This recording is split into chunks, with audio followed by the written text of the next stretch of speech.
Hello student, তোমরা যারা ক্যালকাটা ইউনিভার্সিটির আন্ডারে 5th সেমিস্টারের ছাত্রছাত্রী আছো এবং তোমাদের ইতিহাস সাবজেক্টে অনার্স আছে, তোমাদের জন্য আজকের ক্লাসটা খুবই গুরুত্বপূর্ণ। আজকের ক্লাসে তোমাদের ডিএসসিসি 11 পেপারের মক টেস্টের প্রশ্নপত্র নিয়ে আলোচনা করব এবং তোমরা যারা ইংলিশ ভার্সনের স্টুডেন্ট আছো তোমরাও আজকের ক্লাসটা দেখো। মক টেস্টের প্রশ্নপত্রটা তোমরা ইংলিশেও পেয়ে যাবে।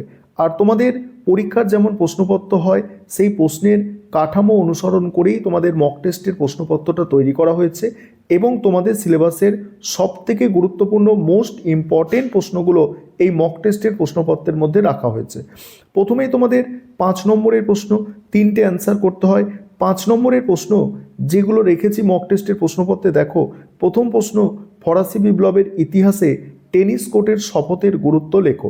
2 নম্বর হচ্ছে কোড নেপোলিয়ান বা নেপোলিয়ানের আইন সংহিতা সম্পর্কে টিকা লেখো। 3 নম্বর প্রশ্ন, সন্ত্রাসের শাসনের সংক্ষিপ্ত মূল্যায়ন করো। পরের প্রশ্ন, জার্মানির ঐক্যে জোলভেরাইন এর ভূমিকা কী ছিল। পরের প্রশ্ন, সাম্রাজ্যবাদ সম্পর্কে হবসন ও লেনিনের তত্ত্ব সংক্ষেপে আলোচনা করো। পরের প্রশ্ন, মিউনিক চুক্তি সম্পর্কে টিকা লেখো। এবারে দেখো 20 নম্বরের প্রশ্ন যেগুলো রেখেছি, দেখো 20 নম্বরের প্রশ্ন।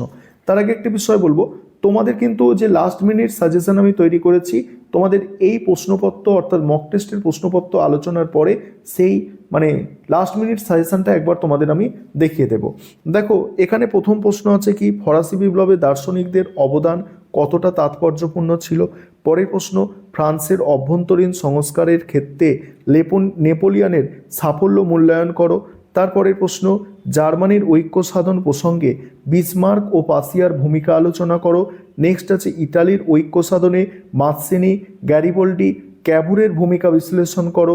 নেক্সট আছে 1929 থেকে 1933 সালের মহামন্দার প্রকৃতি ও তাৎপর্য আলোচনা করো। পরের প্রশ্ন, 1933 থেকে 1939 সালের মধ্যে হিটলারের বৈদেশিক নীতি মূল্যায়ন করো। এই নীতি কি দ্বিতীয় বিশ্বযুদ্ধের জন্য দায়ী ছিল। এবারে ইংলিশ ভার্সনে তোমরা যারা আছো দেখে নাও। আর আরেকটা বিষয়, আমাদের স্টাডি মেটেরিয়াল তৈরি আছে, তোমরা যারা স্টাডি মেটেরিয়াল পারচেস করতে চাইছো বাংলা ভার্সনের পাশাপাশি আমাদের ইংলিশ ভার্সনেও স্টাডি মেটেরিয়াল রেডি আছে। এবার তোমরা লাস্ট মিনিট সাজেশনটা একবার দেখে নাও। প্রথম প্রশ্ন আছে, দেখো ফরাসি বিপ্লবে দার্শনিকদের অবদান, ফ্রান্সের অভ্যন্তরীণ সংস্কারের ক্ষেত্রে নেপোলিয়ানের ভূমিকা।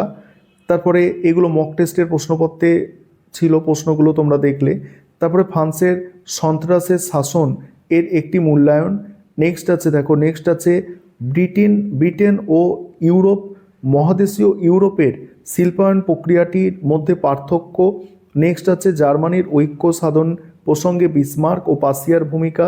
নেক্সট, দুটি বিশ্বযুদ্ধের অন্তর্বর্তীকালে গৃহীত তোষণ নীতির সমালোচনামূলক মূল্যায়ন করো। নেক্সট, 1917 সালে বলশেভিক বিপ্লবের প্রেক্ষাপট ও গুরুত্ব আলোচনা করো। ভার্সাই সন্ধি কিভাবে দ্বিতীয় বিশ্বযুদ্ধের প্রেক্ষাপট সৃষ্টিতে সহায়তা করেছিল। নেক্সট, ইটালির ঐক্য সাধনে মাৎসিনি, গ্যারিবল্ডি, ক্যাবুরোর ভূমিকা। এই প্রশ্নটা খুবই গুরুত্বপূর্ণ একটা প্রশ্ন, এই প্রশ্নটা ভালো করে করতে হবে তোমাদের। তারপরে হচ্ছে দেখো 1870 থেকে 1914 সালকে কেন সাম্রাজ্যবাদের যুগ বলা হয়। ফ্রান্সের সংবিধান সভার কার্যাবলী। নেক্সট আছে ইটালিতে ফ্যাসিবাদের উত্থান এবং জার্মানিতে নাৎসিবাদের উত্থান বিশ্লেষণ করো। এই 14টা প্রশ্ন তোমাদের মোটামুটি ভালো করে করতে হবে।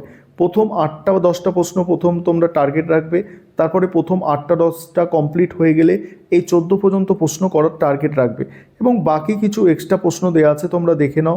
আর আবারও বলছি, তোমাদের স্টাডি মেটেরিয়াল রেডি আছে, তোমরা চাইলে স্টাডি মেটেরিয়াল পারচেস করতে পারো।